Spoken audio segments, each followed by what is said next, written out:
ठाकुर जी के श्री चरणों में आप सभी भक्तों का स्वागत है। श्री सोमवार व्रत कथा। सोमवार व्रत को धारण करने की कथा।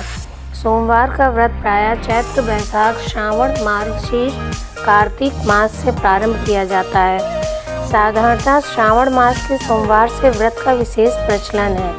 भविष्य पुराण का मत है कि चैत्र शुक्ल अष्टमी को सोमवार और आर्द्रा नक्षत्र हो तो उस दिन से ही सोमवार व्रत प्रारंभ करना चाहिए।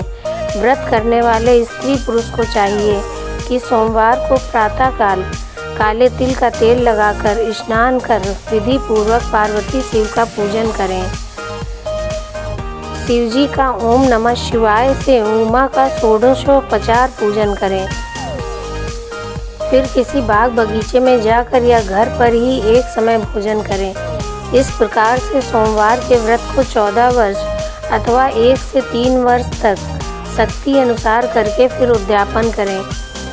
इस व्रत के प्रभाव से मनुष्यों को सभी प्रकार के सुखों की प्राप्ति होती है।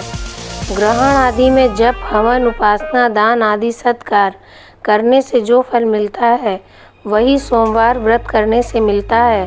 चैत्र मास में सोमवार व्रत का फल चैत्र मास में गंगा जल से सोमनाथ को स्नान कराने के समान, वैशाख में पुष्पादि से पूजन करने से कन्यादान के समान, ज्येष्ठ मास में पुष्कर स्नान करने से गोदान के समान, आषाढ़ में वृहद यज्ञों के समान, श्रावण में अश्वमेघ यज्ञ के समान, भाद्रपद में सवत्स गोदान के समान, अश्विन में सूर्य ग्रहण के समय कुरुक्षेत्र में रस गुड़ व धेनु के दान के समान, कार्तिक में चारों वेद के ज्ञाता 4 ब्राह्मणों को 4 घोड़े जुते हुए रथ दान के समान, मार्गशीर्ष में चंद्र ग्रहण के समय काशी आदि तीर्थों में जा गंगा स्नान जप दान के समान, पौष में अग्निष्टोम यज्ञ के समान, माघ में गोदुग्ध अथवा गन्ना के रस से स्नान कर ब्रह्म हत्यादि दोष निर्वृत्ति के समान, फाल्गुन में सूर्यादि ग्रहण के समय गोदान के समान फल प्राप्त होता है। श्रावण मास में व्रत करने से केदारनाथ का ब्रह्म कमल से पूजन, दर्शन, अर्चन तथा केदार क्षेत्र में निवास का फल प्राप्त होता है। इस व्रत से भगवान शंकर की प्रसन्नता और सायुज्य की प्राप्ति होती है। आज सोमवार व्रत की कथा। एक साहूकार बहुत ही धनवान था। उसे किसी प्रकार की कोई कमी नहीं थी, परंतु पुत्र न होने के कारण वो अत्यंत दुखी था। वह इसी चिंता में रात दिन रहता था। इसलिए वह पुत्र की कामना हेतु प्रति सोमवार को शिवजी का व्रत और पूजन किया करता था। सायंकाल को जाकर शिवजी के मंदिर में दीपक जलाया करता था। उसके इस भक्ति भाव को देखकर एक समय श्री पार्वती जी ने शिवजी महाराज से कहा, हे महाराज, ये साहूकार आपका अत्यंत भक्त है और सदैव आपका व्रत और पूजन बड़ी श्रद्धा से करता है, अतः इसकी मनोकामना पूर्ण करनी चाहिए। शिवजी ने कहा, पार्वती, ये संसार कर्म क्षेत्र है। जिस प्रकार किसान खेत में जैसा बीज बोता है वैसा ही फल काटता है, उसी तरह इस संसार में जो जैसा कर्म करता है वैसा ही फल भोगता है। पार्वती ने अत्यंत आग्रह से कहा कि महाराज, जब यह आपका ऐसा भक्त है और यदि इसको किसी प्रकार का कोई दुख है तो उसको अवश्य दूर करना चाहिए, क्योंकि आप तो सदैव अपने भक्तों पर दयालु हैं, उनके दुखों को दूर करते हैं। यदि आप ऐसा नहीं करेंगे तो मनुष्य क्यों आपकी सेवा व्रत पूजन करेंगे।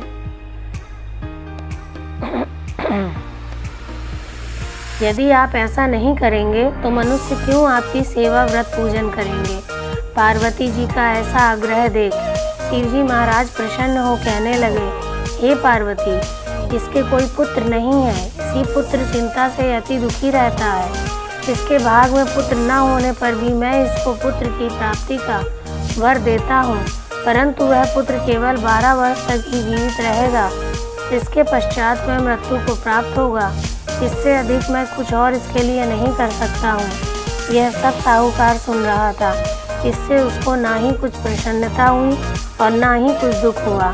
वह पूर्ववत वैसे ही शिवजी महाराज का सोमवार व्रत और पूजन करता रहा। कुछ काल व्यतीत हो जाने पर साहूकार की स्त्री गर्भवती हुई और 10वें महीने उसके गर्भ से अति सुंदर पुत्र की प्राप्ति हुई। साहूकार के घर में बहुत खुशी मनाई गई, परंतु साहूकार ने उसकी केवल 12 वर्ष की आयु जान कोई अधिक प्रसन्नता प्रकट नहीं की और न किसी को भेद बतलाया।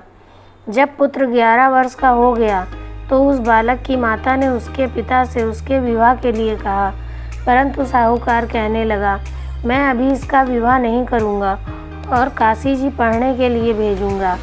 फिर उस साहूकार ने अपने साले अर्थात बालक के मामा को बुला उसको बहुत सा धन देकर कहा, तुम इस बालक को काशी जी पढ़ने के लिए ले जाओ और रास्ते में जिस जगह भी जाओ वहाँ यज्ञ करते और दान देते तथा ब्राह्मणों को भोजन कराते हुए जाओ। इस प्रकार वह दोनों मामा भांजे सब जगह यज्ञ करते और ब्राह्मणों को भोजन कराते जा रहे थे। रास्ते में उनको एक शहर दिखाई पड़ा। उस शहर के राजा की कन्या का विवाह था और दूसरे राजा का लड़का जो विवाह के लिए बारात लेकर आया था वह एक आँख से काना था। लड़के के पिता को इस बात की बड़ी चिंता थी कि कहीं वर को देख कन्या के माता पिता विवाह में किसी प्रकार की अड़चन न पैदा कर दें। इस कारण जब उसने अति सुंदर सेठ के लड़के को देखा तो मन में विचार किया क्यों न द्वार 4 के समय इस लड़के से वर का काम ले लिया जाए।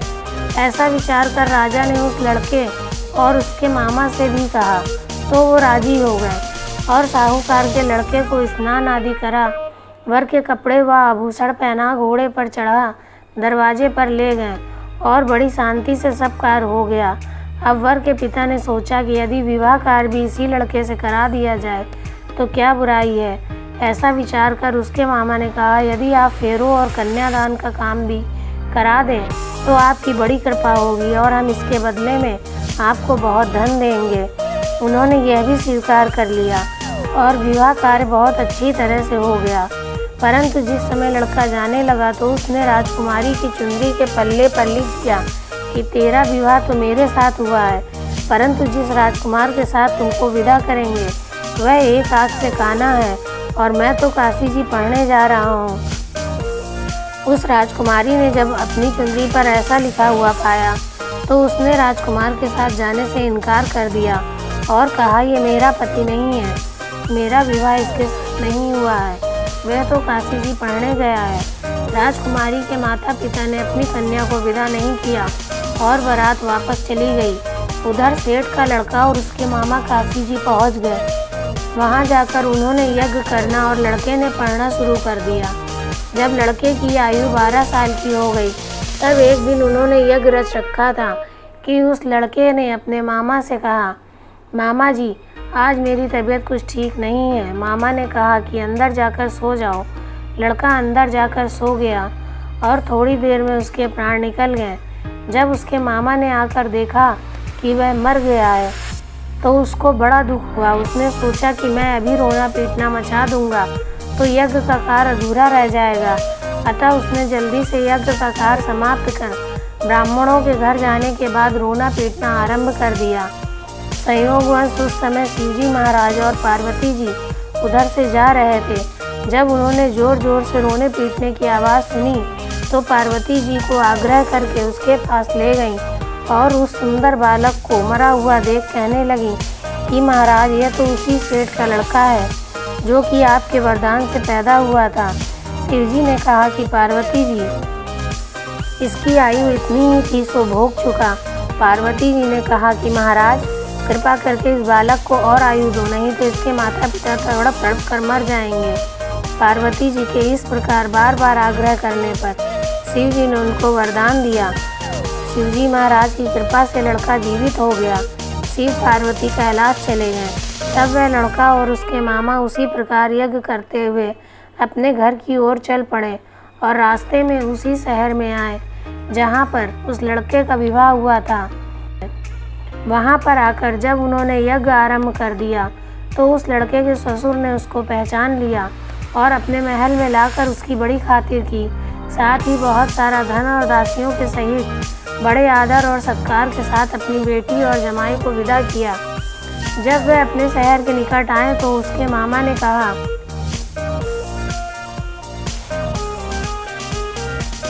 कि कि मैं पहले तुम्हारे घर जाकर खबर कर आता हूँ। उस समय उसके माता पिता अपने घर की छत पर बैठे हुए थे। उन्होंने यह प्रण कर रखा था कि यदि हमारा पुत्र सकुशल घर आया तो राजी खुशी से नीचे आ जाएंगे, नहीं तो छत से गिरकर अपने प्राण त्याग देंगे। इतने में उस लड़के के मामा ने आकर ये समाचार दिया कि आपका पुत्र आ गया है, परंतु उनको विश्वास न हुआ। तब उसके मामा ने शपथ पूर्वक कहा कि आपका पुत्र अपनी स्त्री तथा बहुत सा धन लेकर आया है। तो सेठ ने बड़े आनंद के साथ उनका स्वागत किया और वे बड़ी प्रसन्नता के साथ रहने लगे। इसी प्रकार से जो कोई भी सोमवार के व्रत को धारण करता है अथवा इस कथा को पढ़ता या सुनता है, उसके दुख दूर होकर उसकी समस्त मनोकामनाएं पूर्ण होती हैं।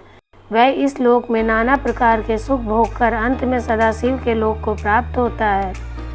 जय जय श्री राधे।